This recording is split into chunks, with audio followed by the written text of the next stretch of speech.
Natapos ang ating last chapter sa Sakamoto Days, kung saan madaling natalo ni Nagumo si Minimalist gamit ang kanyang sandata. Nagpatuloy naman ang laban ni Mr. Sakamoto at Apart, at labis na napahanga ang kalaban sa pinapamalas ng ating bida, at nais niyang ibahagi ang kwento ng kanyang nakaraan kay Taro Sakamoto. Ngayon, atin nang simulang talakayin ang susunod na chapter ng Sakamoto Days, at ito ay ang chapter 48 at 49.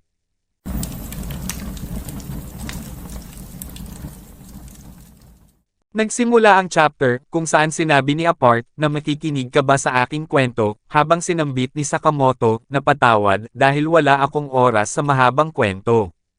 Sinaad ni Apart na napakamanhid mo naman, at pagkatapos ay nagbato ito ng atake gamit ang kanyang mga sinulid. Ginamit ni Mr. Sakamoto ang kahoy na hawak niya, upang kunin ang mga sinulid na pinakawalan ni Apart, at pagkatapos ay tumalon si Sakamoto paatras, na naging dahilan upang mahila si Apart. Nagawang manatili ni Apart na nakatayo at sinabi, na naaalala mo pa ba ang unang sandali na nakipag-ugnayan ka sa mundo? Sinambit ni Mr. Sakamoto, na anong sabi mo, habang sinaad ni Apart, na ang tinutukoy ko ay ang unang pagkakataon na napagtanto mo na hindi ka nag-iisa, malinaw kong naaalala iyon, isa akong bata na kailanman ay hindi nababagay. Ipinakita ang kabataan ni Apart kung saan pinagmamasdan niya ang mga bata na naglalaro ng baseball, at pagkatapos ay umuwi na siya ng bahay.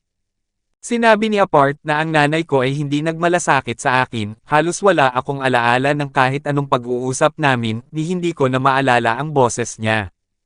Ipinakita naman na may malasakit ang tatay ni Apart sa kanya at sinabi nito, na bakit ganyan ang tingin mo? Kumain ka ba ng pickles o kung ano? Sinaad ni Apart na ang tatay ko lang ang nagpakita ng kabutihan sa akin, pero abala siya sa trabaho at madalas wala sa paligid, mahal ko ang tatay ko. Sinabi ng tatay ni Apart na makinig ka Apart, ang mahalaga ay kung ano ang nasa loob ng tao, kung mabait at tapat ka sa mga tao, siguradong magugustuhan ka nila, kasi isang mabait kang bata. Heto, mag-practice tayo. May regalo ako para sayo. Hello Apart, pwede bang maging magkaibigan tayo? Natuwa si Apart sa natanggap niyang regalo sa kanyang ama, at kinabukasan ay nilapitan niya ang mga batang naglalaro. Sinabi ni Apart na pwede rin ba akong makipaglaro sa inyo, habang sinambit ng batang lalaki, na sino ka? Ang weird mo. Nakaramdam ng labis na kalungkutan si Apart, at nagpasya na lang itong umuwi ng bahay. Siya ay dumiretso sa kanyang kwarto at sinabi sa kanyang sarili, na hindi ko maintindihan, hindi ko alam kung bakit ayaw nilang maging kaibigan ko. Bakas ang pagkainis at galit sa mata ni Apart, at pagkatapos ay sinaksak niya ng gunting ang laruan na binigay ng kanyang ama. Bigla naman itong natawa, na napansin ng kanyang ina. Kinabukasan ay muling tinignan ni Apart ang mga batang naglalaro sa labas, at pagkauwi nito ay muli niyang sinira ang laruan na bigay ng kanyang ama. Sinubukan muling makipaglaro ni Apart sa mga bata, ngunit tinanggihan siya ng mga ito, at pagkatapos ay muli niyang sinira ang laruan. Kinabukasan ay biglang dumating ang kanyang ama, at pumasok ito sa kanyang silid. May mga dugo sa sahig ng kwarto ni Apart at sinaad nito, na ikaw pala aking ama. Maligayang pagbabalik. May hawak na patalim si Apart, habang bigla siyang niyakap ng kanyang ama at sinabi, na pasensya na, Apart, magiging maayos din ang lahat, pupunta tayo sa doktor bukas, ikaw at ako. Kinabukasan ay nagtungo na sila sa doktor kasama ang kanyang ama. Sinambit ng doktor na normal ang lahat, siya ay perfectly healthy, walang tumor o kahit anong hindi maganda. Sinaad ng kanyang ama na walang mali. Paano nangyari yun? Sinasabi mo sa akin na pinutol ng anak ko ang isang hayop kahit na wala namang mali sa kanya. Pinag-uusapan natin ang anak ko. Sinasabi mo bang isa siyang halimaw? Sinubukan na awatin ni Apart ang kanyang ama, ngunit nang tignan ng kanyang ama si Apart ay sinambit nito na lumayo ka. Anong problema sa'yo? Hindi nagustuhan ni Apart ang sinabi sa kanya ng ama, kaya naglabas ito ng gunting at agad na inatake ang kanyang ama, at tumama ito sa kanyang leeg. Pinagsasaksak ni Apart ang kanyang ama habang sinasabi, na walang mali sa akin. Labis na natakot ang doktor sa ginawa ni Apart, habang sinabi pa nito, na tingnan mo nga naman. Ang ulo mo ay pareho ng sa akin, tatay. Magkapareho tayo sa loob. Magandang kaalaman yan, konektado pala ako sa lahat. Ibinalik na ang scene sa kasalukuyan, kung saan sinabi ni Apart, na sa unang pagkakataon, alam ko, hindi ako nag-iisa. Kapareho ako ng ibang tao. Ito ang paraan ko para muling patunayan ang koneksyong iyon, gusto ko ring makita ang loob mo. Sinambit ni Mr. Sakamoto na mali yan, ang pagpatay sa mga tao ay pagputol lang ng koneksyon, wala ka nang sasaktan pang mga tao. Inilipat ang scene sa shrine kung saan naglaban sina Dump at Osoragi, at ang lahat ng mga poste ay bumagsak. Sinabi ni Shishiba na ang mga Torii Gates ay sinasabing mga posting pintuan ng mga Diyos. Ngayon, isipin mong umuwi ka pagkatapos ng trabaho at nakita mong wasak ang pintuan ng bahay mo, hindi ka ba magiging sobrang malungkot? Sinambit ni Osoragi na pero, Mr. Shishiba, kumain ka ng pork cutlet. Mga tira-tira mo yun. May tumawag naman kay Shishiba at ito ay si Nagumo. Sinaad ni Nagumo na Shishiba. Mahaba ba ang araw mo, habang tinanong ni Shishiba, na kumakain ka ba, Nagumo? Sinambit ni Nagumo na oras na ng aking lunch break, habang sinabi ni Shishiba, na ano? May bagong sideline ka ba? Sinaad ni Nagumo na nakita mo ba ang mga listahan na ibinigay sa mga serial killer? Wala itong impormasyon sa huling pahina ng JAA. Tinignan ni Shishiba ang listahan at sinabi, na tingnan mo ito, ang slur na iyon, mukhang plano niyang pag-awayin ang mga serial killer sa huli, sobrang baluktot, pero epektibo rin. Sinambit ni Nagumo na oo, siguro, nagampanan na nila ang layunin nila. Tinanong ni Shishiba na ano ang ibig mong sabihin, habang sinabi ni Nagumo na magiging malaking abala ito. Ibinalik ang scene sa nagaganap na laban at sinabi ni Apart na hindi ko kayang tiisin ang mga tao tulad mo na hindi ako nauunawaan, sobrang bastos at insensitive mo. Pagkatapos magsalita ni Apart ay pinutol niya ang dalawang poste ng tore na naging dahilan upang bumaluktot ito na napansin ng mga tao. Ang mga tao na nasa tore ay nababahala at natatakot, habang sinaad ni Apart, nakakatapos ko lang magdesisyon, pagkatapos kitang hiwain sa maliliit na piraso, hindi ko sila aayusin ng maayos. Sinambit ni Mr. Sakamoto na wala kang alam tungkol sa koneksyon ng tao, dito na magtatapos ang lahat. Ang mga tao ay nakita na bumabagsak ang tore na labis nilang ikinabahala, habang si Hiizuke ay nahuhulog at sinasabi na masama ito, Taro.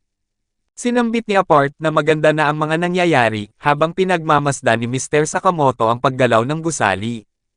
Sinaad ni Apart na eto na ang pagkakataon kung makakonekta sa napakaraming tao, matutuwa ang aking ama nito. Habang tumatawa si Apart, ay tumalon ng paulit-ulit si Mr. Sakamoto at ito ay umakyat sa itaas upang puntahan ang naputol na tali. Hinawakan ni Taro Sakamoto ang mga tali upang pigilan sa pagbagsak ang tore habang sinasabi nito na buti na lang ay malaki ako.